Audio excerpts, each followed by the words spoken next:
Koothuparamba MLA KP മോഹനനെ കയ്യേറ്റം ചെയ്ത നാട്ടുകാർ ചോക്ലി കരിയാട് അംഗൻവാടി ഉദ്ഘാടനത്തിനെത്തിയപ്പോഴാണ് സംഭവം. സമീപത്തെ ഡയാലിസിസ് കേന്ദ്രത്തിൽ നിന്നുള്ള മലിനജല പ്രശ്നത്തിൽ നടപടി വൈകുന്നതിലായിരുന്നു പ്രതിഷേധം. സംഭവത്തിൽ 25 പേർക്കെതിരെ പോലീസ് സ്വമേധയാ കേസെടുത്തു.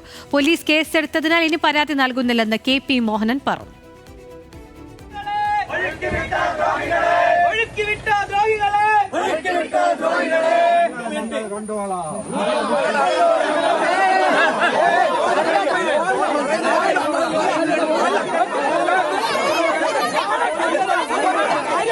കരിയാട് അംഗൻവാടി കെട്ടിടം ഉദ്ഘാടനം ചെയ്യാൻ എത്തിയപ്പോഴായിരുന്നു KP മോഹനൻ MLAക്കെതിരെ നാട്ടുകാർ പ്രതിഷേധിച്ചത്. പ്രദേശത്ത് പ്രവർത്തിക്കുന്ന തണൽ അഭയ ഡയാലിസിസ് കേന്ദ്രത്തിൽ നിന്നുള്ള മലിനജല പ്രശ്നത്തിൽ നിരവധി തവണ പരാതി നൽകിയിട്ടും നടപടിയില്ലാതായതോടെ മാസങ്ങളായി ഇവിടെ പ്രതിഷേധം നടക്കുന്നുണ്ട്. ഇതിനിടയിലാണ് പ്രദേശത്ത് അംഗൻവാടി നിർമ്മാണം തുടങ്ങിയത്. അംഗൻവാടിയുടെ കിണറിലേക്ക് മലിനജലം ഒഴുകിയെത്തുന്നുണ്ടെന്ന് ചൂണ്ടിക്കാണിച്ച സമരസമിതി ഇവിടെ അംഗൻവാടി പ്രവർത്തിക്കാൻ പാടില്ലെന്ന് അധികൃതരോട് ആവശ്യപ്പെട്ടിരുന്നു.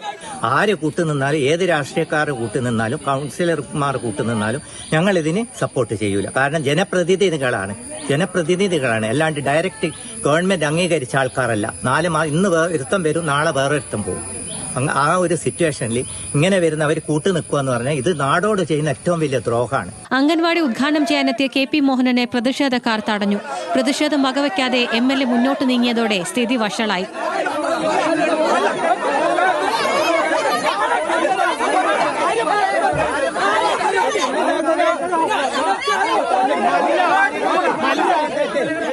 പ്രതിഷേധത്തിനിടെയും ഉദ്ഘാടന പരിപാടിയിൽ പങ്കെടുത്താണ് MLA മടങ്ങിയത്. വിഷയം ശ്രദ്ധയിൽപ്പെട്ടിരുന്നില്ലെന്നും പോലീസ് സ്വമേധയാ കേസെടുത്തതിനാൽ ഇനി പരാതി നൽകുന്നില്ലെന്നും MLA പറഞ്ഞു. പരാതിയെക്കുറിച്ച് പറയാണ്. പരാതി എന്ന് പറയുന്നത് സാധാരണഗതിയിൽ ജനപ്രതിനിധിയെ തടഞ്ഞാൽ അത് സോമോട്ടോ അവർ കേസെടുക്കും. അത് ASP തന്നെ പറഞ്ഞിട്ടുണ്ട്. ASP ഇവിടെ വന്നിരുന്നു, പോലീസ് ഉദ്യോഗസ്ഥന്മാരൊക്കെ തന്നെ വന്നിരുന്നു. അപ്പോൾ അവരും പറഞ്ഞു നേരത്തെ അറിഞ്ഞിരുന്നെങ്കിൽ ഞങ്ങൾ നേരത്തെ പോലീസിനെ ഇവിടെ വെക്കുമായിരുന്നു എന്ന് പറഞ്ഞു.